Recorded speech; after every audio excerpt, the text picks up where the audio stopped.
in the world, we have the one and the only 10-year run as the #1 radio show on WFAN.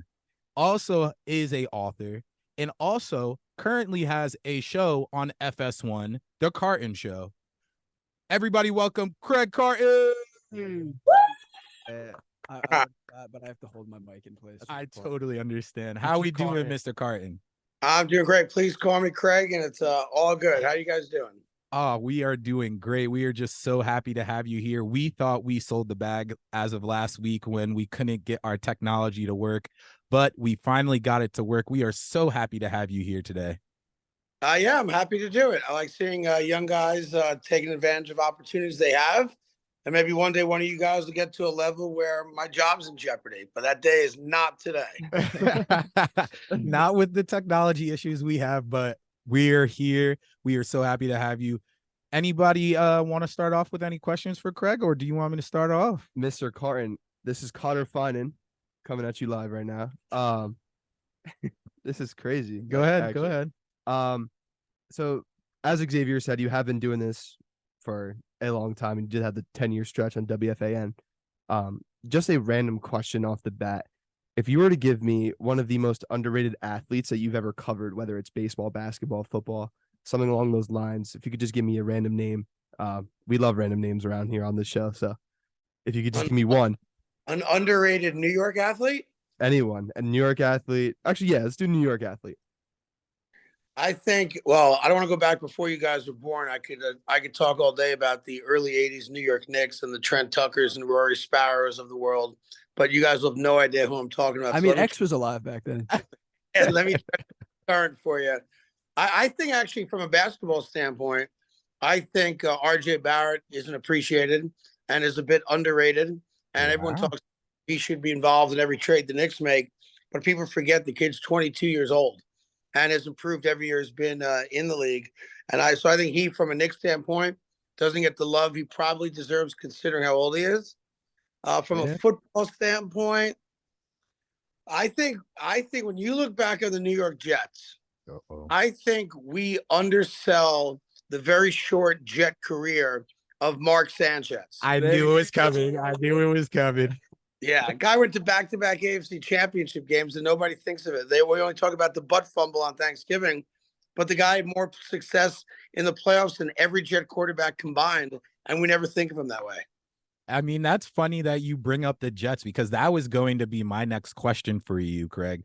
You are one of the biggest Jets fans known in New York City, besides obviously Fireman, the Jets, Fireman Ed. Yes. My question for you is what's the outlook for you as a Jets fan? You guys have now found a way to scrimmage out a couple wins under Zach Wilson, which we all did not expect coming. The defense has played unbelievable. 3 interceptions in the last game, 2, I believe, on Patrick Mahomes. And the week before that, they had 3 also. So the defense has been playing unreal. Offense has been working hard to be something so that if Aaron does come back, which I do think at this point we're going to see Aaron Rodgers. That'd be insane. But what are you looking for as a Jets fan? I know what your answer is. I watched you this morning, but please let the fans know. Well, I don't see why we're not making our plans to go to Nevada for the second Sunday in February. Sounds like a Sunday afternoon that the New York Jets might be involved in the Super Bowl. Yeah. The only game I want to see Aaron Rodgers come back for, and this would be the greatest ending of a Jets season, I think, really since the Rex Ryan days when we did go to the playoffs back-to-back years, would be Week 18. Jets need a win to get in, and Aaron Rodgers returns to beat finally the New England Patriots and ends Bill Belichick's coaching career. Oh, that would be the great Lord. Season in my lifetime for sure. I think Craig's writing the NFL script. Yeah. Do you have the script? Yeah, I have the script. All right. It's the link. Micah, go ahead. How's it going, Mr. Carton? My name is Micah DeCourt. It's a pleasure. I have a question, I guess the inverse of what Connor over here asked, talking about underappreciated athletes. Who are some athletes that you think have maybe become a bit overrated in New York lore over the past one guy at few the years? top of the mountain. His name's Eli Manning. Oh, Wow. come on. He's a Jets Why, fan. why is that? He's a Jets Go fan. back He's and a look. Jets fan. He is a Jets fan. Now, there's 2 Eli Mannings, right? There's the regular season Eli Manning. Go look it up. Ain't that That's good? true. That's There's true. the postseason Eli Manning, which is obviously off the charts amazing. 2 Super Bowl MVPs, and obviously took care of business against Tom Brady and the Patriots. Not once, but twice. So we judge him on the playoffs, and maybe that's fair because we always talk about guys' legacies, and legacy is based on postseason, not regular season. But I've never thought at any point of his career that Eli Manning was a top 5 quarterback, nor an elite quarterback. And you can't find a single year of his career when there aren't at least 5 guys that you would have taken over him. I mean, I'm not gonna lie. I as a Giants fan, first off, we are a Giants radio show here. We are all Giants fans. So we all just, when we heard that, our hearts sank a little bit, but we as Giants fans do understand that. We do. Our producer, though, our executive producer, he's in here with us. He is a Jets fan. So he is so happy right now. He's not on camera. That's the only guy I want to look at. But yeah, so my next question for you, Craig, you had a 10-year run that probably will go down in history as the greatest run in sports talk history with Boomer Esiason. What do you have to say to us young guys that are trying, and the rest of our radio station? What's some tips that you would give us to keep such a longevity that you kept? Well, I appreciate you saying that very much. And I was very blessed to come back and do afternoons for 3 years with Evan Roberts as well. And knock on wood, we had great success too. But clearly, Boomer and Carton was a special show. There's no doubt about that. And it'll last for a very long time, kind of in the annals of New York radio. That being said, my issue with guys like you that want to get in the business is that very few of, now I can't say you guys specifically, and I appreciate the fact that you're doing the show. First thing I would say is you guys got to talk in front of a microphone or your telephone every day. Make tapes every single day, whether it's a 2-minute little soliloquy or a rant. Make tapes every single day and then go back and listen to them. And you'll be surprised what you pick up on listening to yourself. Then once you do that, have somebody other than your mom and dad or brother or sister listen to the tape and give you an honest 5-minute critique. No one's going to sit and listen for a half hour. Give them a 5-minute tape and tell them to be truthful and honest. And you'll start learning the stuff you're not good at, which is just as important as learning the stuff that you are good at. Secondly, you got to be willing to leave the nest. Not every job has to be in the New York metro region. And very few guys that I've seen that are trying to come up and get into sports talk radio are willing to move to the 45th largest market and make very little money for the experience. And that's the problem with the new generation, young guys. No one wants to move. Nobody wants to put in the work that it really takes to eventually get to New York. I didn't start in New York.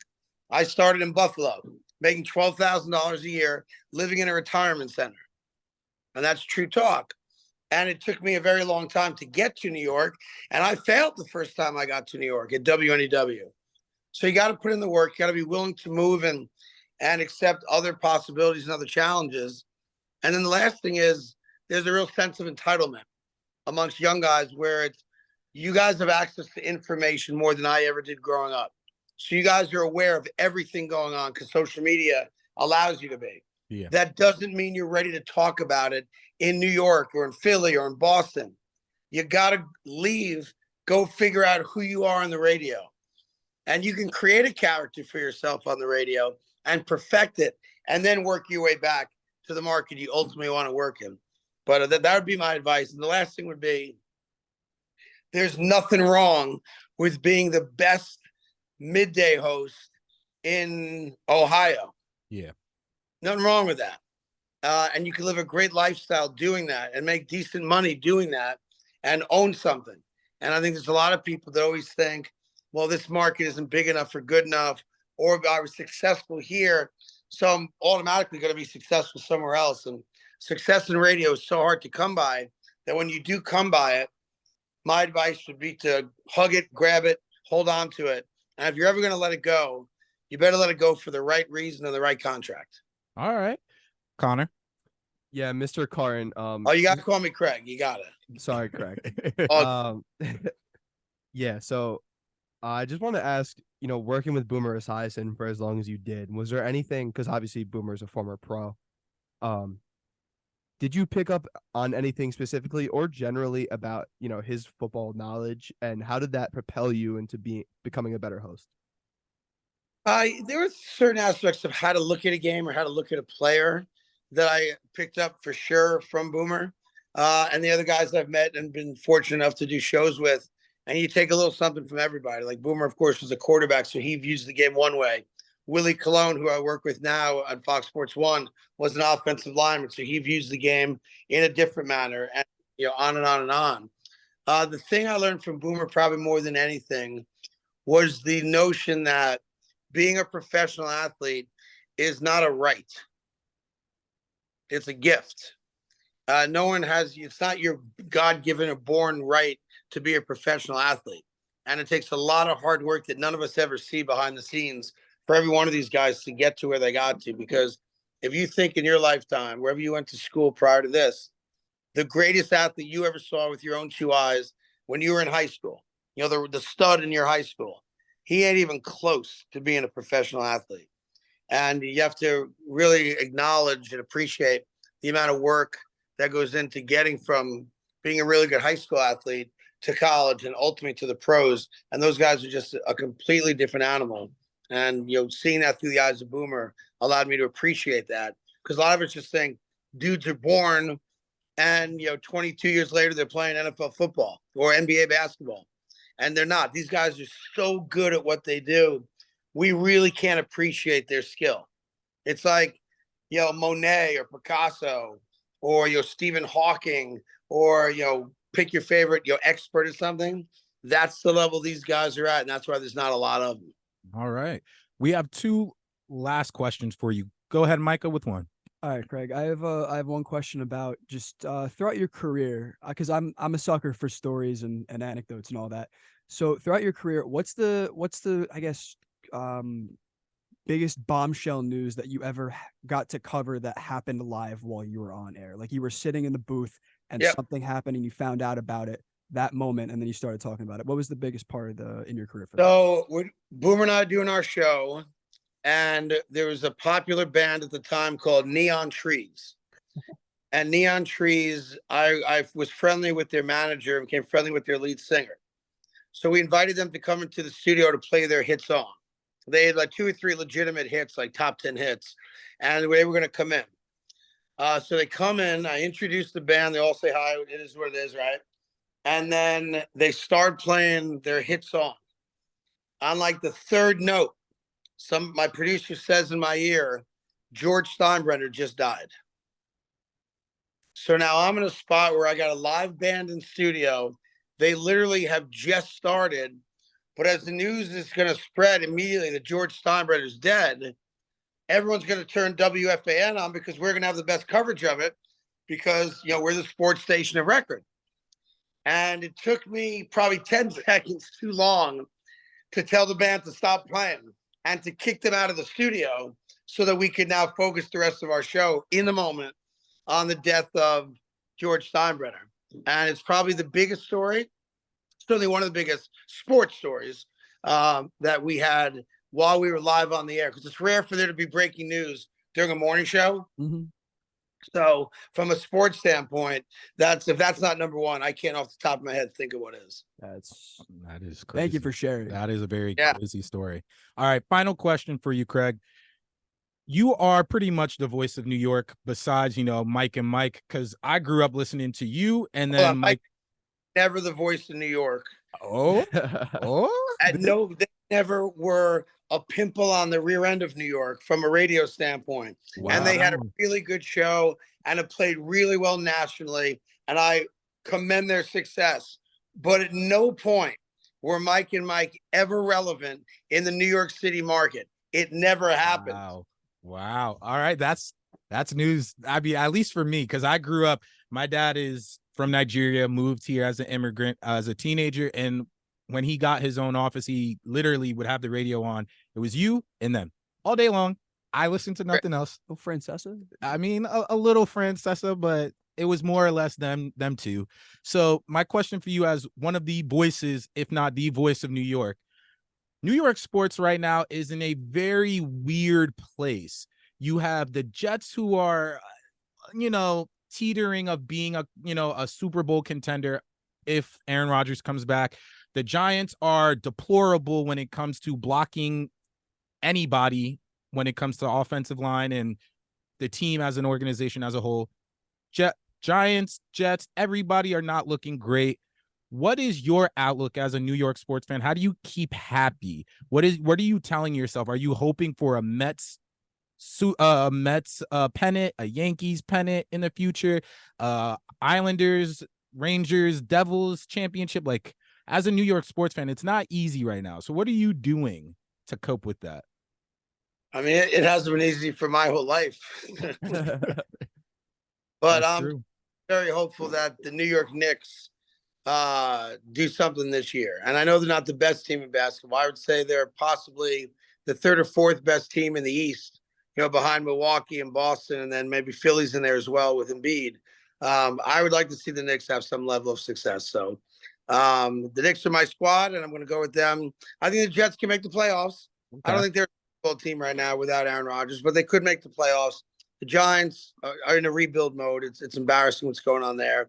And obviously we know what happened in baseball. But I just want to say, you guys keep doing what you're doing. I appreciate you having me on and all the kind words. Of course. I look forward to seeing you at your other job. Yes. And beyond that, I think it's great what you guys are trying to do. And just keep doing it every day if you can and get better and better at it. And I wish you guys the best of luck. Appreciate everything. Thank you. Of course. We will be doing it every Friday for everybody that needs to know. 4 to 5. Unfortunately, Connor, I would love to get you in here. I just want to say one thing, Craig. I'm sorry. I'm a Heat fan, and we bounced your Knicks. So stop that. I do. Yeah, there we go. Thank you. I don't know why I should have cut his mic right when I saw that coming. I should have cut his mic. How many tears rolled down your face when Dame Lillard got traded to Milwaukee? You have no idea, Craig. Craig, you have no idea. All good. We'll see. There are plenty of games. I mean, we have an opportunity, though. Talks are now that Joel might come and be a New Yorker. So I'll take that. I'll take it. I'll take it. There's a word for it. I don't know what they're saying. Have a good weekend. Right. You too, Craig. Thank you for joining us. Have a good weekend. Appreciate you, Craig.